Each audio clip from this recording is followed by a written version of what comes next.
Now Pettersson the blast. Oh, that hit Provorov. Diving save. Hart as he flashes across. Briere sets up Carl. Side of the net. Deflected. Score!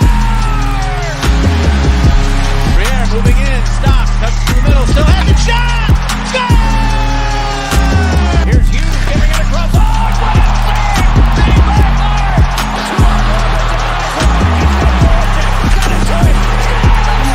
He's an angle. Short-handed mid. He scores! Up top, cruising is Provorov. He scores! Ivan Provorov! What is going on, everyone? Welcome back to the Flyer Podcast. I'm your host, Amedeo Grassia, along with my partner, Chris Maher. As always, we live stream on the Painted Lines, TTP Sports, and Flyers Fan Mania 93, and also a bunch of Twitter pages and a bunch of Facebook pages as well. So if you don't find us, you will see us on not Instagram, Apple Podcasts, Spotify, wherever you listen to your podcasts at. And yes, I can see there's a good amount of people joining the live stream already, just because, interesting Flyers lost there to the Tampa Bay Lightning. But we'll get into all of that in a little bit because, it's just an interesting time in Flyers country right here. So, Chris, I see you got the drug dealer look tonight. You're chilling right there. You got the chit looks look there as well. How you doing? I could be better. I mean, this team is frustrating. It's funny because this comment from PFH is the exact thing that I was going to bring up on the first sequence of us talking about the game. Was that I went on the post-game interview for 3 seconds, and it says, and all I hear from AV is, I thought we battled hard. I clicked out of it, and I just did. Dude, oof. What on God's green earth did he see from this game that he thinks they battled hard? Like, Bill Meltzer put out a tweet which was perfect. The last two games, one of the main concerning things is there's been absolutely no, it just feels like there's no, effort or anything along those lines. And it's perfect because it's exactly last game against the Bruins. It didn't the Flyers tied it, but you knew they weren't winning that game. It just did not have the feel. Tonight, it was like, dude, is it me or I'm not? I can't be the only one who watches this team and is like I just cannot be the only one who notices that every single thing they do in the offensive zone is nowhere near the net. It's like to the side or in the corner, or a defenseman has to pinch in, or Nick Seeler's got to jump in with one hand on his stick. It's like, dude, what the hell are we doing here? I mean, Max Willman is playing on the third line. Zach McEwen was your best player in this game. Your best player. That is a problem. A legit issue. There are so many guys right now that are going through slumps, and you lose Brassard in the first, 3 minutes of the game. It's just, dude, it is so aggravating when you watch this team and you know that they can play better. It's like everything that's from last season is just, it's not even turning the page. It's like we turned the page, but we're going back now. You know what I mean? It's like we turned the page, but we went back a chapter. It's like you're just going through the same different things. And at this point, if Brassard is out long term, any amount of time Brassard's out, Morgan Frost has to be on a plane to Florida, now. At this exact moment, I hope he's getting his shit together and he's going to the game. I feel like he should have been in the game today. He should have been. Exactly. But again, the only thing that leads me to believe that they're not calling him up is they have a trade in the works. That's the only thing. If they didn't, I feel like he would have been up here Monday. He would have been recalled Sunday, practice Monday, a whole thing. They're not rushing Frost. There's nothing to rush. Yeah, Frost has 13 points in his last 10 games. He's ready. Joel Fairman saying Scott Lawton, the future, the second line center of this team. Oh God, it's the just going to this point. It's that I don't know, because yes, frustration from me, you, everyone. It's really warranted right now, just because yes, this is a very just weird stretch of frustration, and his team just can't score. You got the defense. Honestly, I think has been playing fine. Besides, the pairing of Yandel and Sealer, Carter Hart, Martin Jones have looked very fine. Carter Hart looking fine, and not blaming the goaltenders on any of these losses. They're just getting hemmed in their own zone way too much, and it's just eventually, like, those goals are going to start to go in for the other team when you're constantly getting hemmed into your own zone. But it's just there's right now, like, I don't know if we brought this up many times before, but right now, like, your major issue is if a 34-year-old Claude Giroux is your best point producer right now. It's not a knock on G at all, because Giroux has been fantastic this year. That is a problem when Derek Brassard and Claude Giroux have been your best point producers this year. And because that shows a sign that Sean Couturier is struggling, Travis Konechny is struggling, Joel Farabee is struggling, JVR has been struggling the entire season, Oscar Lindblom has been struggling a lot, and also, like, yeah, definitely the lineup is not benefiting him that much. We're not getting really much point production from our defensive core at all, really, since the beginning of the year. So it's really, no one's really stepping up besides, like, Claude Giroux and Derek Brassard. And that wasn't Derek Brassard's role to come in this year and be a point producer, but he's been that for a good amount of stretches. And it's starting to become a problem there. Yeah. And it's, even though we played really good in the first couple of weeks without Kevin Hayes, without Ryan Ellis, the team was still scoring goals. They were competing in games, they were winning games. But I think now, like, the one thing that I know some people, like, I understand frustration with everyone. I understand that you are warranted to your own opinion about the team, but I do feel like, because yes, Chris, you're frustrated, I'm frustrated, everyone in this comment section is frustrated right now, but I also do feel like people need to realize how much of the loss Kevin Hayes and Ryan Ellis have most likely made into this team right now. Oh, for sure. And I think a lot of their problems are actually coming from the fact that you don't have Ellis on the team. Like, their breakouts are better. Just the overall defensive play is better. You're able to it's like they move the puck quicker. I'm not as worried when Ellis is on the ice. And obviously every Flyers fan will say that.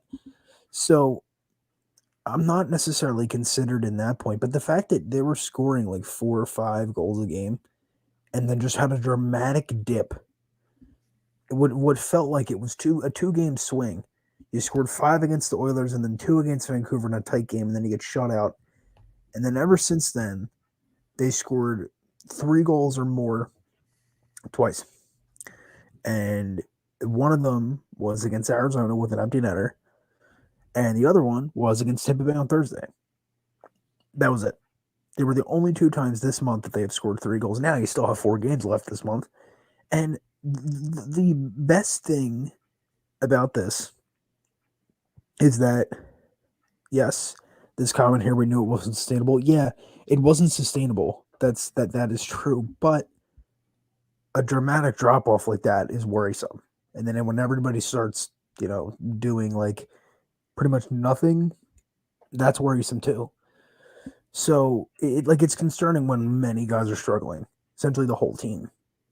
So, I really don't know what to say. Like, the power play, dude.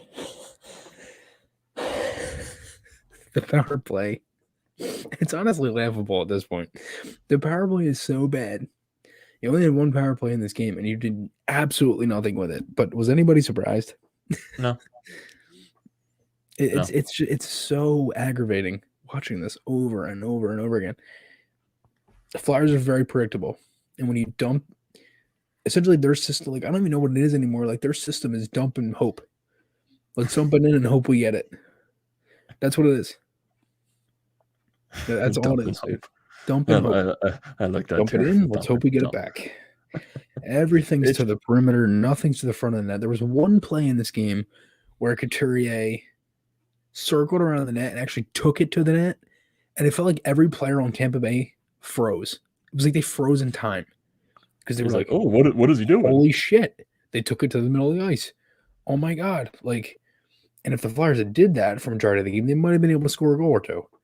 But look, I don't mind dump and chase, but when you're not forechecking enough, don't keep doing it. Put the fourth line on the power play. They might get a goal. I agree with you there, EJW. They might get a goal. I mean, again, McEwen was your best player tonight, so it won't surprise me. Yeah, that's like honestly, I think they should put McEwen up in the lineup and see what he can do with a guy like maybe a Drew or even a Couturier, because he's been getting his chances every game. I think he deserves that shot at least. Because literally all the chances that he's producing today, I'm just like, man. I mean, if they did it with Max Woman, excuse me. If they did it with Max Woman, you can do it with anybody. I'm thinking like Max Woman on the third line. Max Willman on the third line. We're getting to that point where Max Willman's on the third line. It's an issue. It's a legitimate problem with this team. Is it me, or does it seem like every single player reaches for pucks? Like it's in the area of them, and if they just move like an inch, they'll get it. Yes. It's just so aggravating. Like I don't really know what else to say, because the same things are happening. But again, like it's so early in the season, and it's not even Thanksgiving. Yes. Like I don't think they're making a trade yet, but I do think there's one in the works, and feel like certain guys are going to be out long term. Like I feel like Hayes is going to be out longer than we expect. Oh yeah, I think Hayes is out longer term, because I think I'm more optimistic about Ellis, but go ahead. I still just find it weird though, because like when Hayes, took that awkward play against Calgary last weekend and he left the second period early, we all panicked, and then he came out in the third period like nothing went wrong. And he said, even him and AV said he felt fine. He practiced the full practice the next game, and then the next day he practiced full, and then the next game against Tampa he's not in the lineup. And then we're not going to find anything out until 48 to 72 hours, and then we fall out. Everyone's hope, or everyone's nightmare from seeing that play happen, is he re-injured that same spot that he got surgery on. So it's just, out of three players, who do you want? Brock Besser, Vladimir Tarasenko, or JT Miller? Oh, that's tough. That is tough. Because I think honestly, you could say four players. Honestly, looking at the trade market this year, because Vancouver, they've been a mess. Yes, Hurdle's one of them. Vancouver's been a mess this entire year. So honestly, JT Miller and Brock Besser are probably on that list of people that could possibly be traded. Tarasenko and Tomas Hurdle. I think that this team does need another center though, because if Hayes is going to be out longer term, you need to go out and get a center. Yeah. And when I'm talking long term, like January, February. I mean, he's out. He's week to week, and he's not even on LTIR yet. But he's not playing anytime soon. Yeah, because if you go out and get a center that can play second line, and Hayes does eventually come back, if he does, you can play Hayes on third line where he should be playing to not stress him out that much. Should have been on the third line to begin with. I know. But he should not have started the season on the second line. It just should not have happened. No, shouldn't have. I don't know. Alex Smith says, get Vladimir Tarasenko, you need a goal scorer. Yeah, I definitely agree with that. Put Vlad with Frost and watch it explode. That's the one thing. Like, give Frost a look. Give him a chance. I'm not saying he's going to be the end all be all, but it gives your team a different look. It gives your power play a different look. Throw Frost, out there on the second or first line. AV tried that when Frost was first called up a couple of years ago. He put him with Drew and Konechny, and he was producing, and then they took him off, and he didn't do anything. Yeah. And then also, I think you never know. Maybe they do eventually try out like what EJW is saying here. Maybe they bring up a York, or maybe they bring up a Zamula. I think Zamula gets called up first before York, because I feel like they don't want to rush York at all. They want to let him do things down with Lehigh Valley. So I can definitely understand that. I think so. Like the Flyers aren't going to bite on any type of trade. Obviously, if any team is calling right now for a trade, that the other team knows that you're desperate already, because you're trying to make a move before Thanksgiving. So that makes sense. But I'm not concerned about Tarasenko and injuries. Alex Forster is out 5 to 6 months with a shoulder injury. Yeah. So Very unfortunate news. Allison is playing though. In like 2-3 weeks, he'll be playing with the Phantoms, and we will see him around Christmas time with the Flyers. Yeah, that is probably the best news we've heard in a while. Yeah, in regards to injury front, it's up there. Any update on Brassard? Not that I've seen. Did Louis V say anything post game? I don't think he did. Say I don't know, and I'll tell you tomorrow. It's most likely a we'll find out tomorrow type of thing. I don't know. I think the most I've heard it was a lower body injury. I think that's what they said on the broadcast. Of course it was. It's like everything's lower body. Yep. Everything's lower body, upper body. We don't know the specific body part. Can anything go right for us? Goaltending is going right. PK has been better. Yep, Martin Jones, Carter Hart have been good. It's still early in the season. I think they fired Terrian before they fire any other coach. Yes, I believe that too. I think Terrian gets let go by Christmas break. It's still very, very early in the season. You still have a trade deadline. You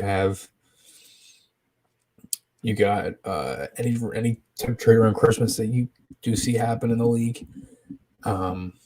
There are some teams that could kind of kick at the can and try to make a couple moves, and I think the Flyers could look at some of those teams. Yeah. I was thinking Montreal. What about like Anderson or Hoffman? Would they be willing to let those pieces go? They did, even though they signed Anderson long term last year when they traded for him. Yeah, they could though. I mean, it's the Canadians. You don't really know what they'll do. That's true. I don't know. Now that I said, I think Anderson might be a little too much of a reach. Hoffman, maybe, but we'll see. We'll see how it plays out, dude. I mean, I think there's a lot of pieces for the Flyers, and they're it's so hard though. Yeah, if you're looking at terms of making trades, most likely I would assume they put Hayes on the LTIR because, like what Chris said, I don't expect them to be playing anytime soon, so that can clear up some cap space. But if you are trading for a guy like in that range that we're talking about, a JT Miller, a Vlad Tarasenko, Tomas Hertl, Brock Besser, you're going to have to give up someone on the roster too. So that's somewhat how you can trade cap for cap. So look, if you're I don't know Johnny Gaudreau. Yeah, I don't think that they're going for that reach there. I think Calgary's not going to move them with the way they're playing this season. Mm-hmm. I think that if you're looking at Brock Besser, you're definitely going to have to give up someone on this roster. I think I'm trying to think of like who on the roster that like a team would most likely want in return for like a guy like a Besser, or a guy like I know you can throw in a JVR there, but is a team going to really want to take JVR's contract? I am not sure. And from the way he's been playing this season, the Blues could, yeah. But because I know Berube likes JVR. Could you convince Vancouver because Jim Benning is an idiot? I don't know. You might. If you say I got a couple tasty cakes too, you might be able to get something out of it. I don't know. Bring Ghost back. Oh God. No, I don't want to go down that route. Pavelski makes too much money. Yeah, Pavelski makes way too much money for us. Dude, the only contract that's the same would be JVR, and that's not getting Pavelski. Yeah, no. And yeah, Dallas has way too many, big contracts on their books as well. They're not going to want to trade for JVR, who has 2 more years left. I don't agree though. I don't think JVR has been good. JVR has been okay recently, but not many guys have been good lately. The only guy that's been good has been G and Hart. Yeah, and Brassard, honestly. And Brassard. And still, it's still right now the best defensive pairing in the past couple of games has still been Ristolainen and Sanheim. Oh, for sure. I mean, they've been really the only two that have been as effective. Yeah, I thought they were fine tonight. They were, and you're starting to see the Braun and Proby pairing break down. Yeah. And it's not like in big numbers because they're still playing well. But the team just isn't scoring. That's the biggest issue. I'm not worried about the defense. It's scoring because I don't know what their actual system is anymore. Is it dump and chase or is it score off the rush? You're attacking teams in two different ways, and you're not forechecking good enough.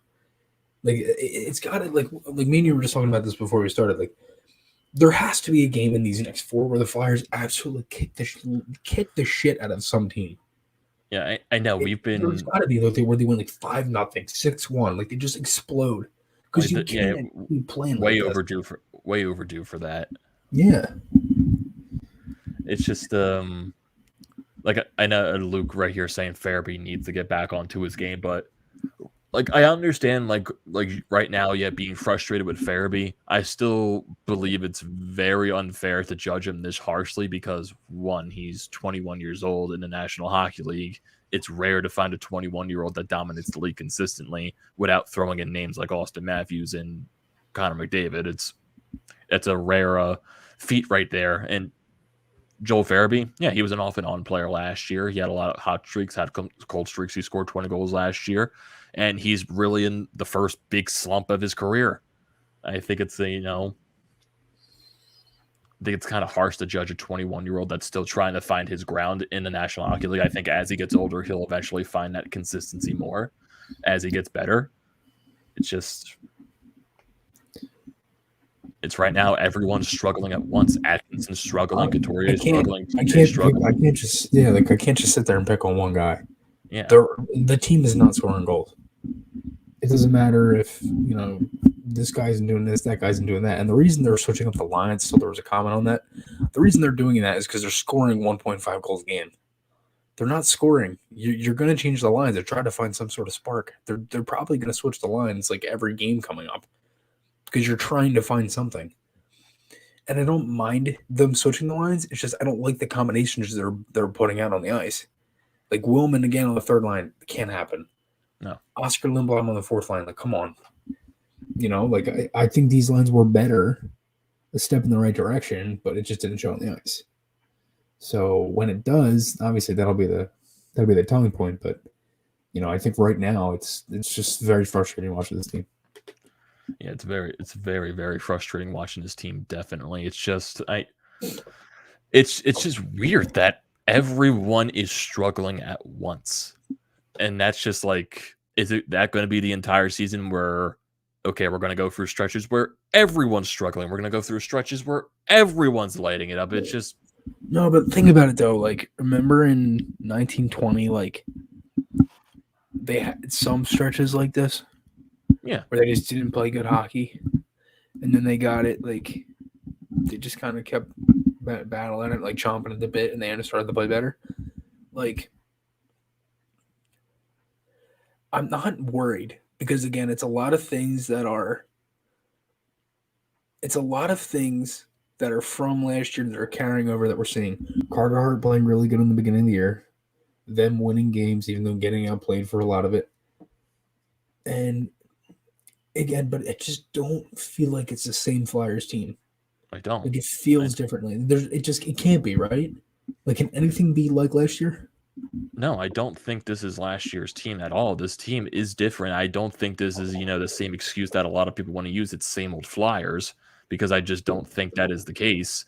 I'm still disagree with me if you want, but I still think the major issue is you're lacking your second line center and your first pair defensemen. I think that's one of the main issues that's really hindering this team.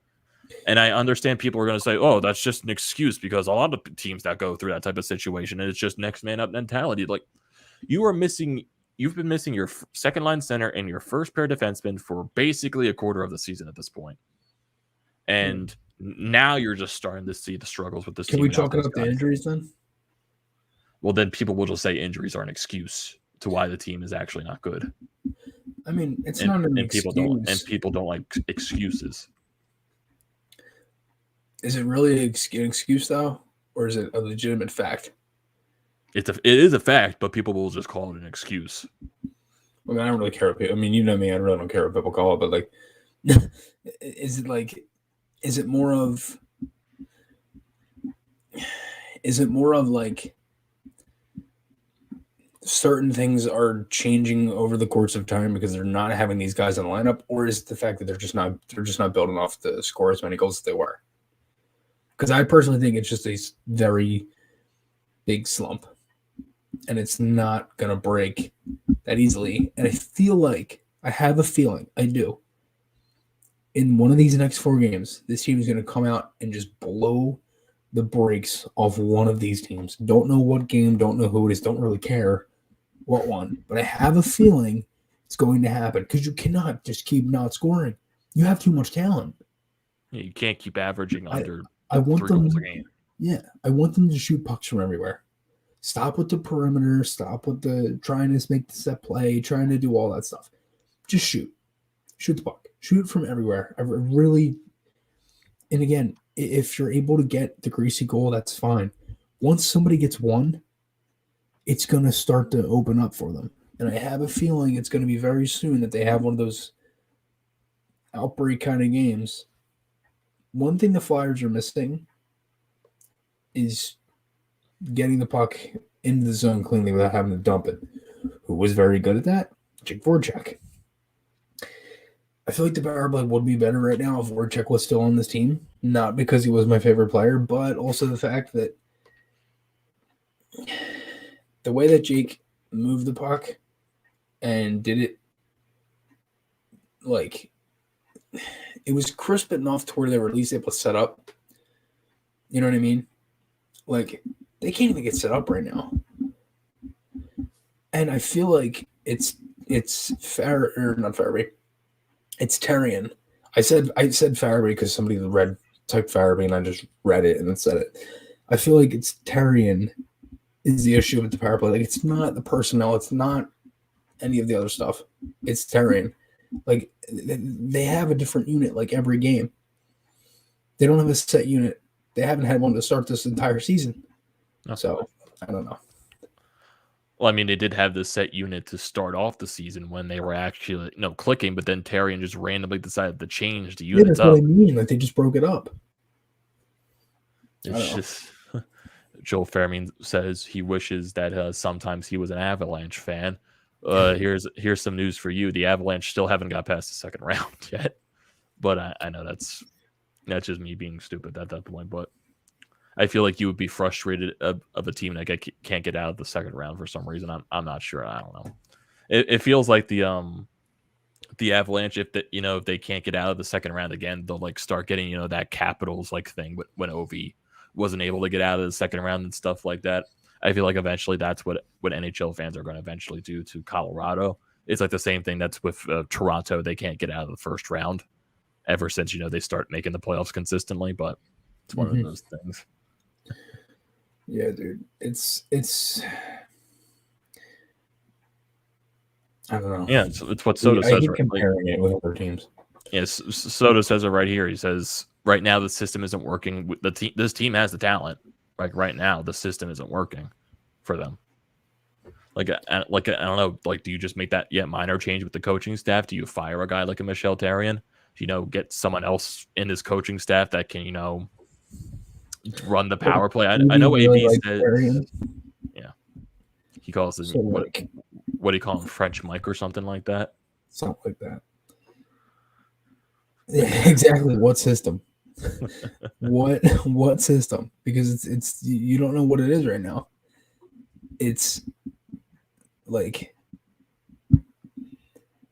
it's literally dump and hope. It's dump and hope we get it back. Dump and hope we can send it to the net. Like there's nothing. There's just nothing going from it at all. I don't know. It's just that I'm watching these past so many games. This is more in regards to just the power play than anything else. To where if you go to last week's game against Calgary, Johnny Gaudreau was flying all over the ice, especially when Calgary had a power play. He literally bring the puck in himself and he set it up for them. Then you get Braden Point. The next game was Tampa Bay. He was flying all over the ice. Same thing like Johnny Gaudreau. I don't think there was really anyone flying all over the ice for Boston or anything like that. That was just Boston just play a well-rounded game with everyone. Their power kill has been good. That's the thing. Yeah. They've been able to defend the other power plays. But the one thing I do notice is other teams just shoot it. They shoot, Yes. they shoot, they shoot, and they get the pucks. They win the battle. They set it up quick, and then they shoot again. It's like they just do it over and over and over again. I think the power play goal for Point against Tampa at home was the first power play goal in like 8 games they've given up. I don't think they've given up one since I think so. that game. Yeah, they've definitely, well, one tonight was on a delayed penalty. But dude, like that third goal they scored tonight, 3 guys go to 1. Like, come on, man. It's just, You're talking about the Corey Perry goal? yeah. Like, and Joel, like, I don't really know what's so satisfying about the Avs. I feel like they are one of the most overrated teams every single year. Because they, like, look, Colorado's a good team. But I feel like once they get to the playoffs, like, they're very, like, I don't know. I just feel like they're very, like, Easily shut down. yeah, you can easily shut them down. And they don't have as much depth scoring. Like, yes, they have a good, overall, a lot of good players. I feel like McKinnon, they have Maher. like defensively, they're much. I compare the Avalanche to Boston a little bit. Like, Yeah. no, Like, right they're now, way. they're just kind of average. I think they have the way better like defensemen than Boston, like especially dynamic defense. But I know Charlie McAvoy is one of the best in the league. But still, I think overall, Colorado has one of the more better defensive pairings in the league, especially offensively. But I still feel like Colorado is more of a one-line team, just like Boston is. They really, like you said, they don't have the depth scoring as much. I know Nazem Kadri has been unreal this year. He's been a lot better. But I still feel like when you have that like line of McKinnon, Rantanen, and Landeskog, that's like, I feel like they're still more of a one-line team than anything. That's just what I see in them. Yeah, no, I agree.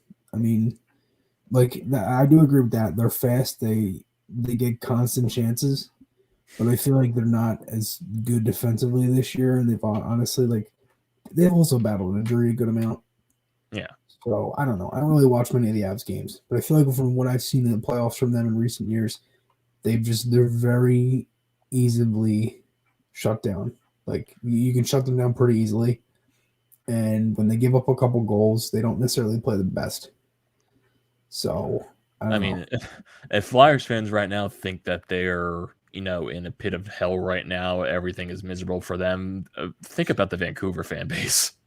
That team sucks. They suck. They suck. Yeah, My God.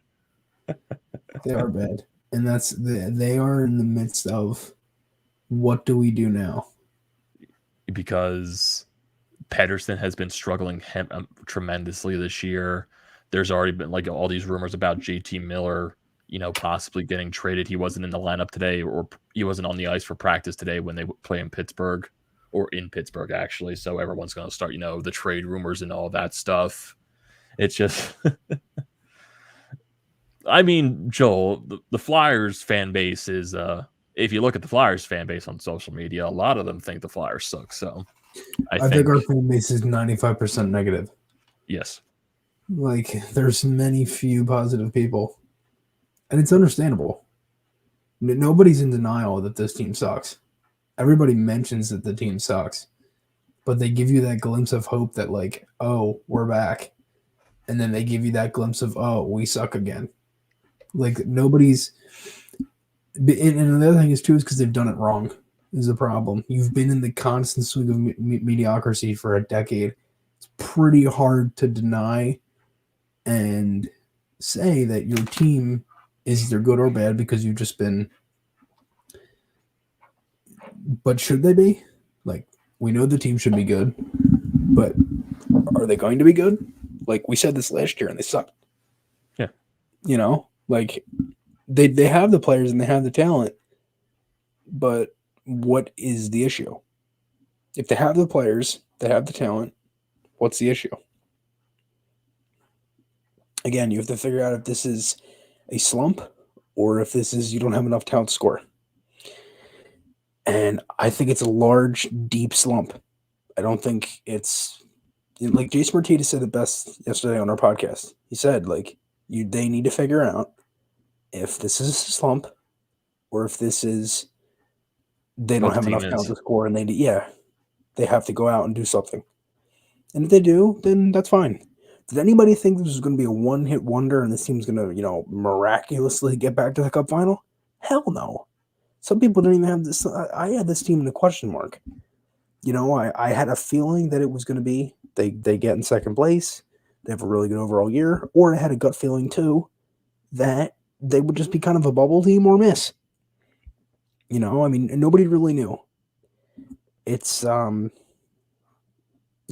it's the fact that you've dealt with this for over 10 years or about 10 years, and the fan base is slipping away. I mean, when have you constantly seen the Flyers promote giveaways, promote things like this? Their ticket sales are down right now, and it's obvious. Like, the amount of texts I get for the student deal, it's unbelievable. Like, I'll get one, and I'll get like a reminder, but it's very concerning this early in the season to have so many people not really necessarily caring. But can I blame them? Like, can you blame them for not caring about this team this early into a season? I feel like that's been Flyers fans, for just the past like so many years in general. I feel like that's just how the city's been treating them. And like I can understand why. Decade of mediocrity. It's a corporate business now. That's how the team is run, which even though I don't like, but I also do feel like even though like the attendance, the Flyers have an attendance issue, but I also do see that as because I do think the NHL is starting to get some attendance issues with certain teams around the league as well. I think the biggest thing is you didn't have fans in buildings last year for like half the league. Yeah. And some you had like maybe not even half of the building, like a quarter. Yeah, so, I mean, Canadian cities aren't even allowed to have full capacity yet. I don't think they are. All right, unless I'm wrong about that. I thought the whole league was back to full. I did not. I honestly just don't realize that or something like that. But I know like there are still some teams that, like even teams that are good, like COVID in the news or anything like that. So yeah, there's just that. Considering the league, I don't know. I think there's just like even good teams, like they're even having like trouble getting some attendance. I think that's just how the league is right now. They're just having attendance. Well, yeah, but the Flyers especially. But like I that even goes back to corporations and shit like that, Comcast and everything. It's ever since Ed Snyder passed away, everything was going to start to become corporate. The way they run the team, it's more of a business than a family aspect now. The fans hated it. Like I hated too, especially like what happened last week with Tocchet and Holmgren was embarrassing and all that because there was literally no one there during the Hall of Fame ceremony. That entire thing was terrible. Then you get the lack of promotion for the alumni game that went on. So the stadium wasn't even packed for the alumni game. So that was, kind of hard in itself because, usually when everything revolves around the alumni, that's when a lot of Flyers fans do show up for that. And then you get the, Chris Terrian going off about that the day after the game on the Snow the Goalie podcast. But yeah, a lot of his points are valid. Definitely. Because the team is Comcast, the way they're running them, they're running them like a business. That's all they're doing. They're running them like a business. They're not running them like a family-owned organization. And it sucks to see that because yes, they are definitely mistreating the alumni. They're really just destroying the family, atmosphere that Ed Snyder built. The advertising of the team is just god awful. They don't advertise the players. They advertise Gritty or that one commercial where the guy goes into his, specific urinal. It's just that's all they advertise is Gritty. Yeah. There's a comment in here. At least we didn't hire Quenneville. Joel Quenneville's team right now is 13-2-3 with 29 points. They're the best team in the league. I mean, actually, they're tied for the best team in the league. Them and the Flames. They're tied with Calgary for being the best team. I think they actually are because they have the most wins because Calgary has 12. Florida has 13.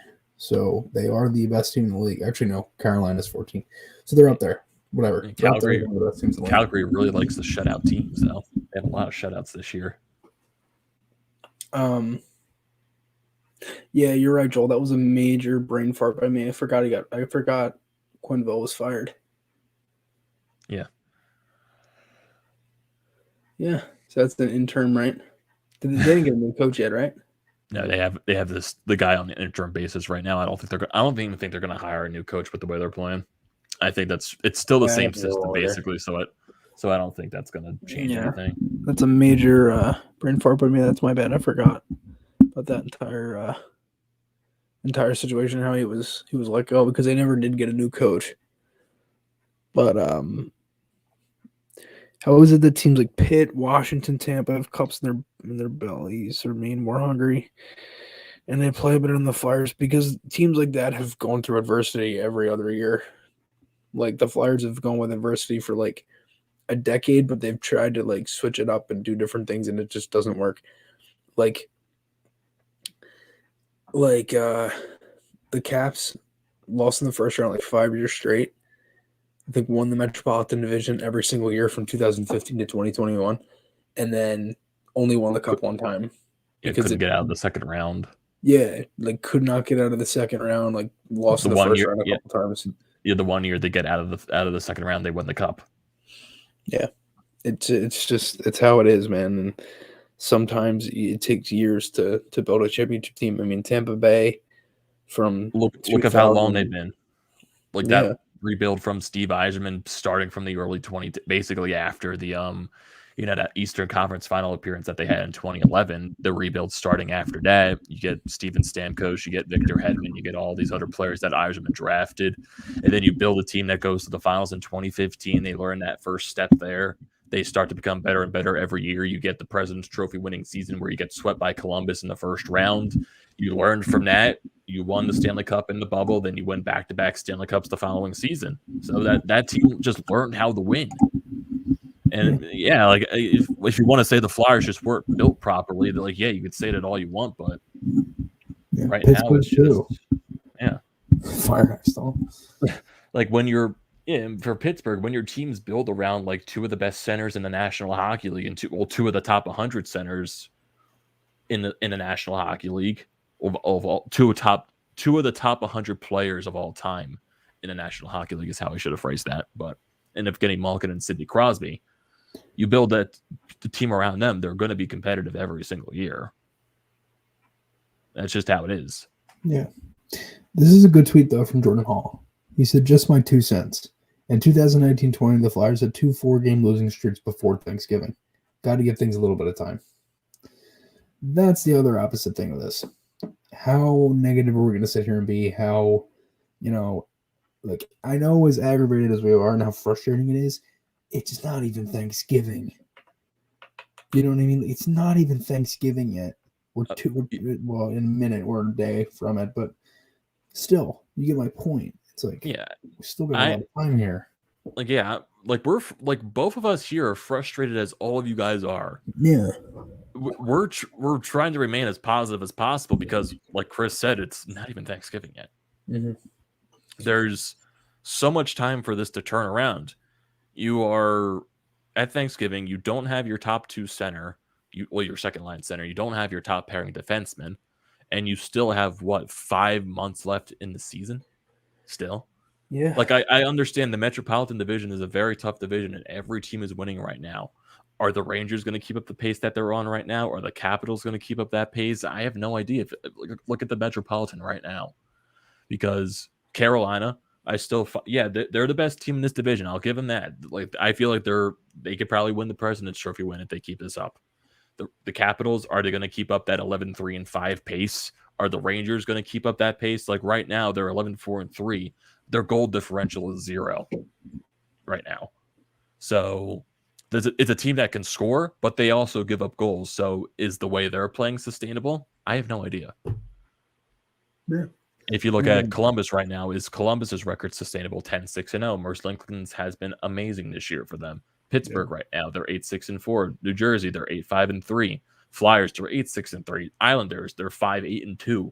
Like, I don't think a lot of these records for some of these teams don't showcase who they actually are. Like the Islanders, they're 5-8-2. They started the season on a 13-game road trip. I don't think that's who they actually are. And they have a lot of players in COVID right now. Yeah, I and think I also they're feel going to like the Islanders start kind of like every season kind of slow. It seems.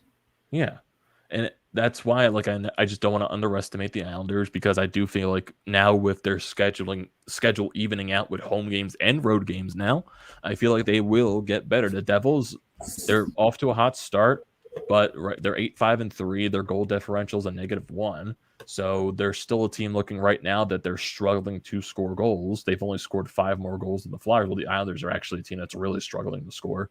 They've only scored 31 goals this season and allowed 47. So they've been really struggling. Pittsburgh, they're 8-6-4. They're a team like at the end of the day, do you rely on Tristan Jarry? Like I said, don't count out Pittsburgh. That's a team you never count out in this division just because of Malkin and Crosby. You never do that.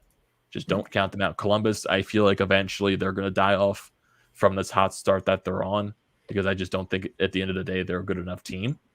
The Rangers, yeah, they're going to be a good team, but is the way they're playing right now, is it going to be like this type of record, 11-4-3, or are they going to keep it that pace the entire season? That's, everything there. I think eventually this division will even out. I do think eventually the Flyers are going to get better. I'm just not looking at, right now it's November, it's the same old Flyers. I'm not thinking about that.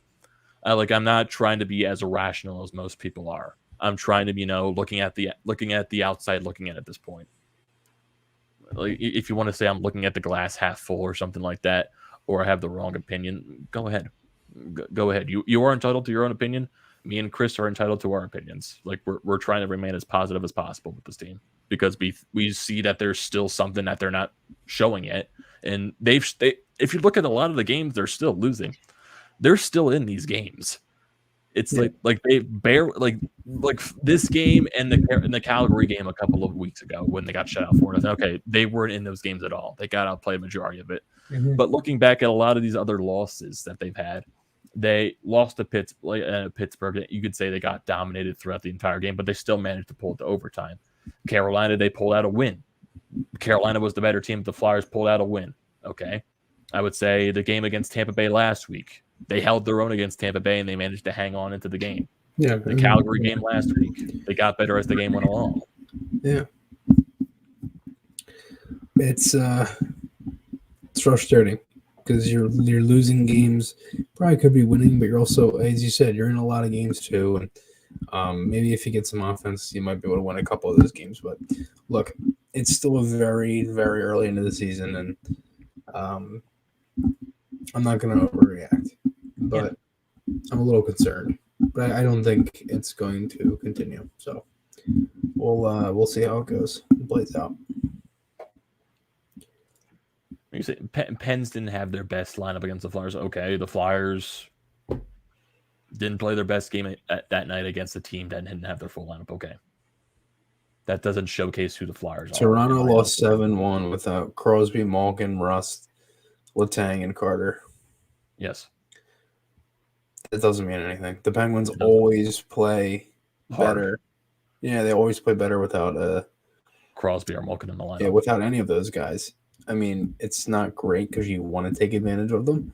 But the next game, they also beat the Capitals without Oshie, Mantha, and Kuznetsov. So if you really want to get technical, it doesn't necessarily matter if the team doesn't have any players.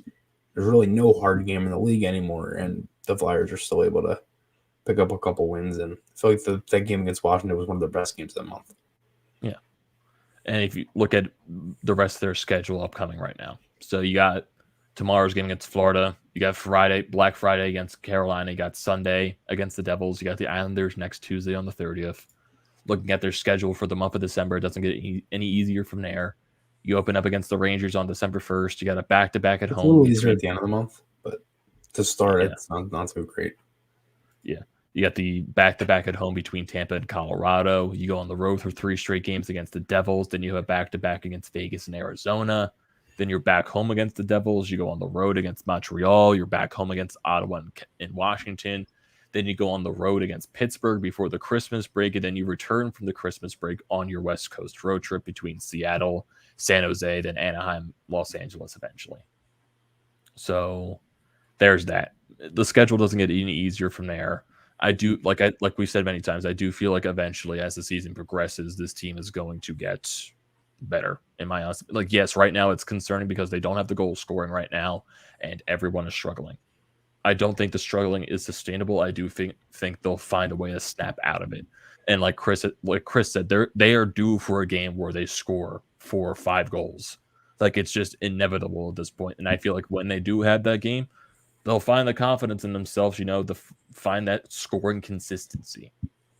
So I think that's eventually going to happen. We have one question here from Philly Ghost saying, what are your thoughts on the Flyers having 3 head coaches behind the bench, and does it water down AV's message, or does the message get mixed up by having 3 head coaches? I think every team in the league has 3 coaches. So I don't necessarily think it has any effect, honestly. I think it's pretty normal to have a power play coach, PK coach, offense, defense, and then a head coach. All those guys share the same message as AV does. So I don't think any of them are trying to share. Guys. Yeah. So it's kind of his staff kind of thing. Yeah. So I guess right now, that's our stance on the Flyers. We got Soto saying his GF saw the score on the way home and got him wings to console him. Were they flow wings? I think I saw an earlier comment saying he lives in California. So what's a good place out in California to get wings from? Yeah. You got Joel Fairman saying the thoughts on the Team Canada jersey. I think they're okay. They're okay. I've seen that. I think the USA one tomorrow. Yeah, I think the World Junior Canada jerseys are much better. Hopefully Team USA's are really good. Better. Yeah. the USA ones too. Yeah.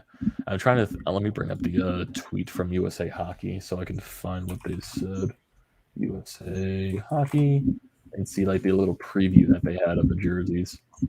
So if I go here, hopefully I can find it because I think they had a women's game today. So it's a little, here we go. Yeah, tomorrow, 10 a.m. Let me share this on the live stream here so we can see that. Bring that up for everyone. Yeah, those are the little hints of what the Team USA jersey is going to be or possibly look like. Hopefully it's... I kind of wish or kind of hope they go with the traditional USA Hockey logo. The one that's like the main picture of their thing, right? Like this USA logo right here. I hope they don't go to like a different one that they use every year for the Olympics. Yeah, that would be nice. I'm trying to find the tweet. Yeah, I have it right here. Up close. Yeah, I know. I just can't really see it on the computer is a problem.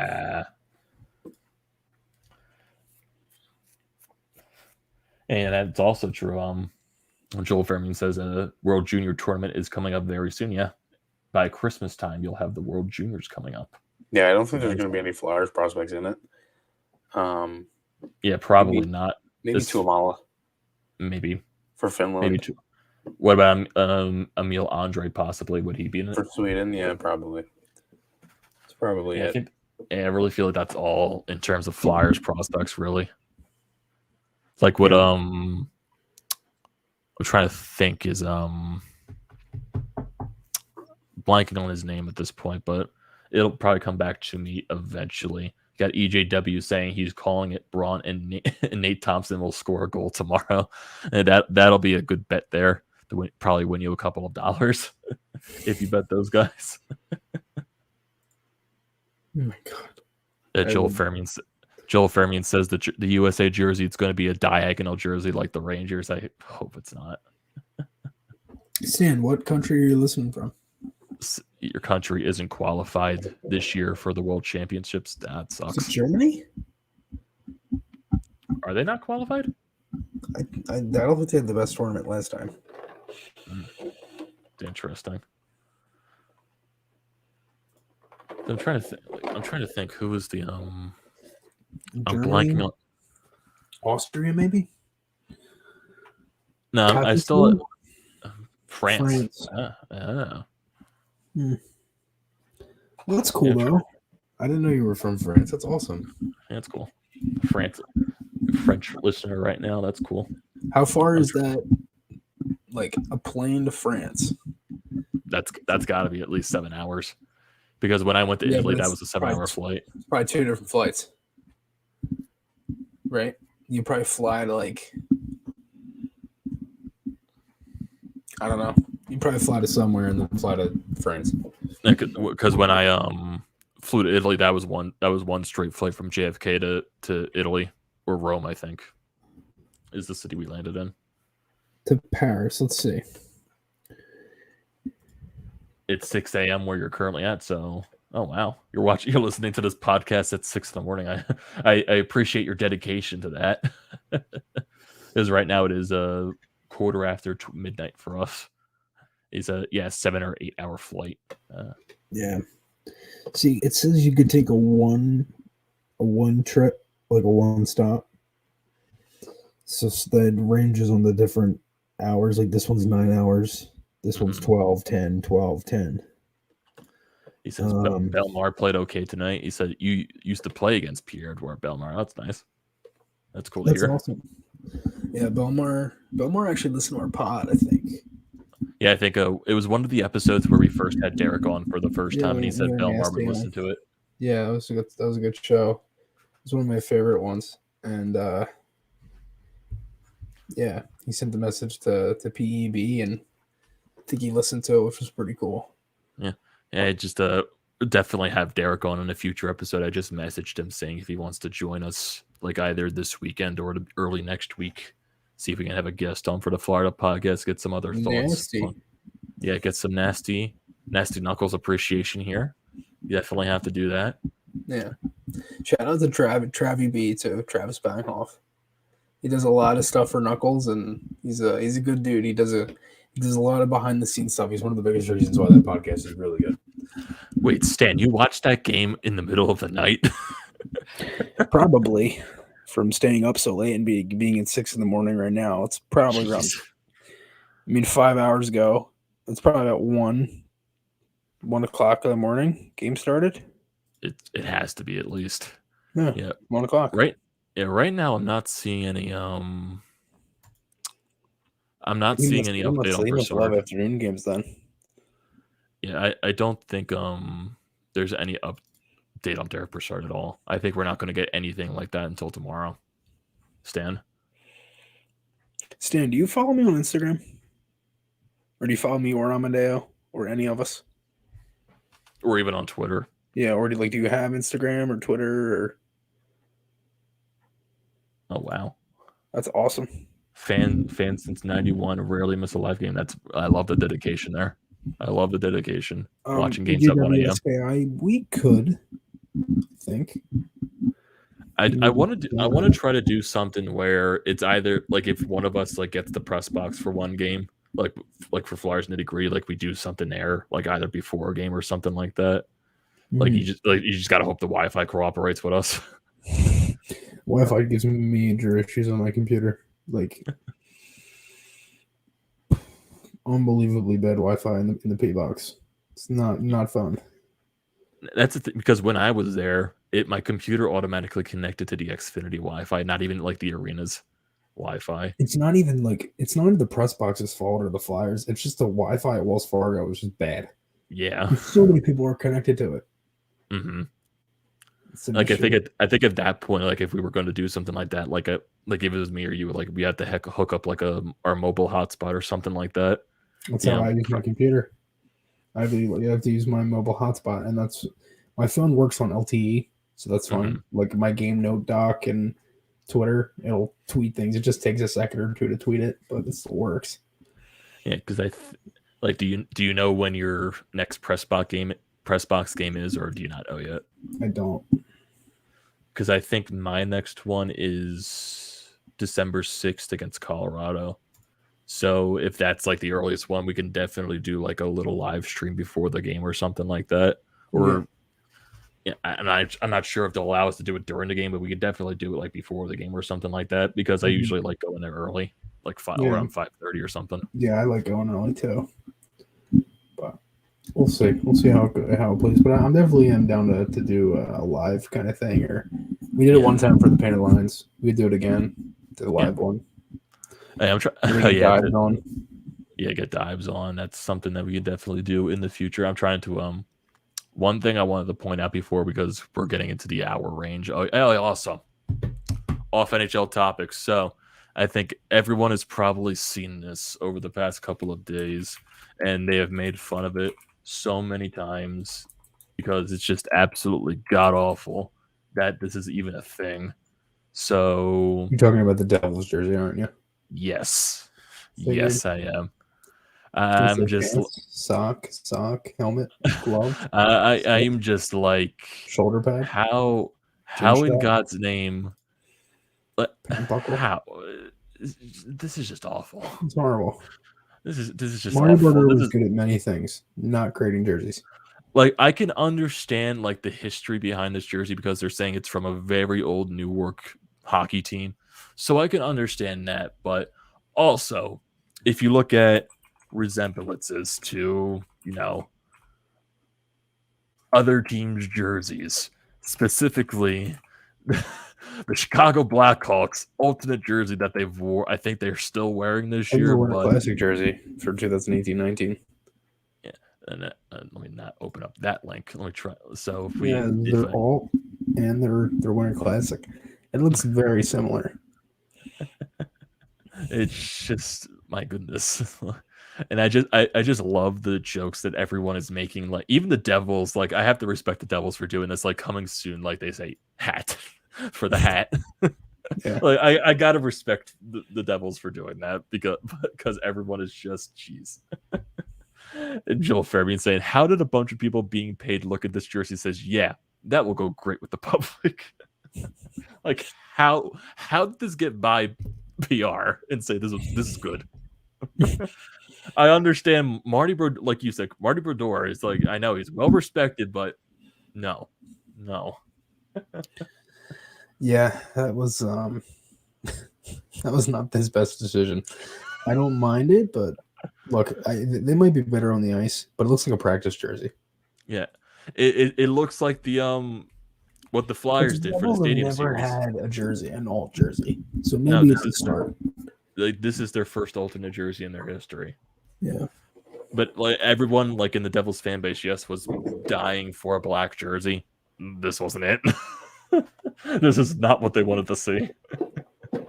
And also I'm very mad about this because I go to the Flyers game against the Devils on December 8th, I believe, in New Jersey. And that's the day they're debuting the jerseys. That's funny. And I'm just going to be like, oh, God. Oh, well, maybe hopefully the Flyers take care of them. They use those jerseys. Use those shit jerseys. I'll buy a jersey there and just burn it. We'll see. But, Who'd you get? I'm not sure. Blank. I'm because the Devils were a team that I needed to add to my collection, and I was waiting to see what the alternate jersey was going to be before I made my decision. I'm just like, because no, I'm not getting it. why? I'm not wasting my money on that. The Penguins blue one. It's like one of their worst jerseys. It's better than that. Horrible. It's better than that. It's the Penguins jersey. I question your understand. Flyers fandom because of that. I understand. But I need to finish the collection. I need a Penguin jersey, sadly. It's most because I know their leaked alternate jersey is going to be The only one that's acceptable is the RoboPen. I wish they had a whole opportunity to do that, but they're never going to, sadly. Well, that new alternate you were telling me about sounds like it's horrible. It's the It's the black version of the reverse retro. Yeah. I didn't even really like the reverse retro. It's the jersey. It's the exact jersey they wore in the 90s. They're just changing the shoulder patches to the modern Penguin look. That's all they're doing. That's what the rumor is right now. They never revealed the jersey, but that's what I'm assuming it's going to be because it's it's the simplest thing for them to do. Yeah. Stan saying Penguin jersey, what the fuck, yuck. Yeah, but everyone's even saying Jersey ripped off Chicago's color scheme for their alternate jersey. I'm just like, basically, if you look at both jerseys, take off the logos, and they're basically identical. That's a problem. It's very, very similar.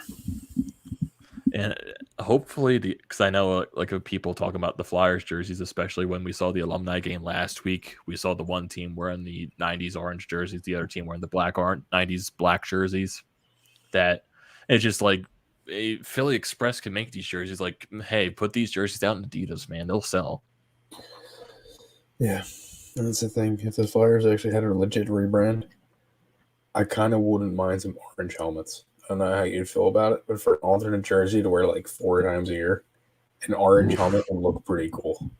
Oof, I'm not sure how that'll go. Think about like the Stadium Series. You had a lot of orange in that helmet. Those jerseys popped. Those were nice jerseys. I'm trying to like think because I feel like you'll get into a situation where you're the Golden Knights having that all gold helmet, and then because that all gold helmet is not the good look, not the best of looks. I like the King Silver. I think the King's Chrome does look good though. I'll give him that. And yeah, I'm trying. It's if Joel Fairman says that he's been on record saying that the Pens have some great jerseys, Blue Winter Classics are included. The dark blue. The dark blue one is very. I do like the baby blue. I blue. don't know. I don't know why. I just like the baby blue one. I don't know why. I think I just like that color. The dark blue, sure. The baby blue, no. EJW says, "What do you think of the Flyers donning the old Blazers jerseys without the yellow?" It'd be interesting. I know they do have teams to throw back to in the.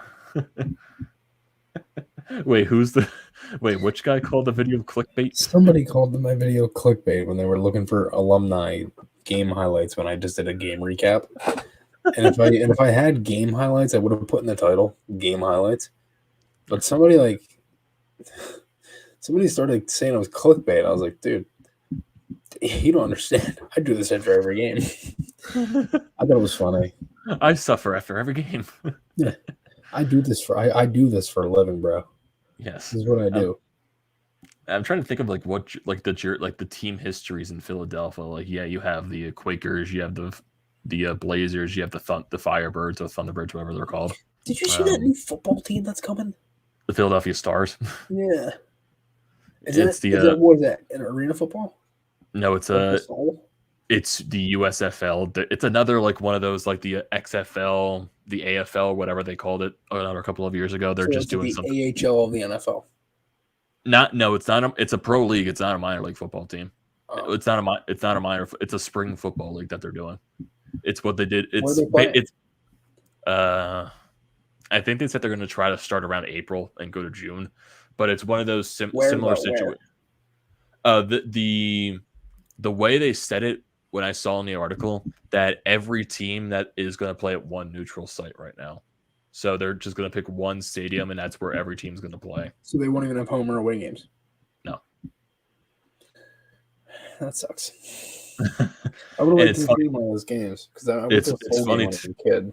It's funny too because that Philadelphia Stars team, they said that used to be an actual Philadelphia team back in like '83 and '84, and then they eventually moved to Baltimore. So technically, did they become the Baltimore Colts? No, it was Philadelphia Stars. Then there was I think it was the same type of league that those teams were in, just like that different type of spring football league or something like that. It was Philadelphia Stars. They moved to Baltimore, became the Baltimore Stars. So Got you. Yeah. All right. It's 12:30. I think we're if I want a Flyers jersey for Christmas, who should I ask for? Carter Hart. That's what I did last year.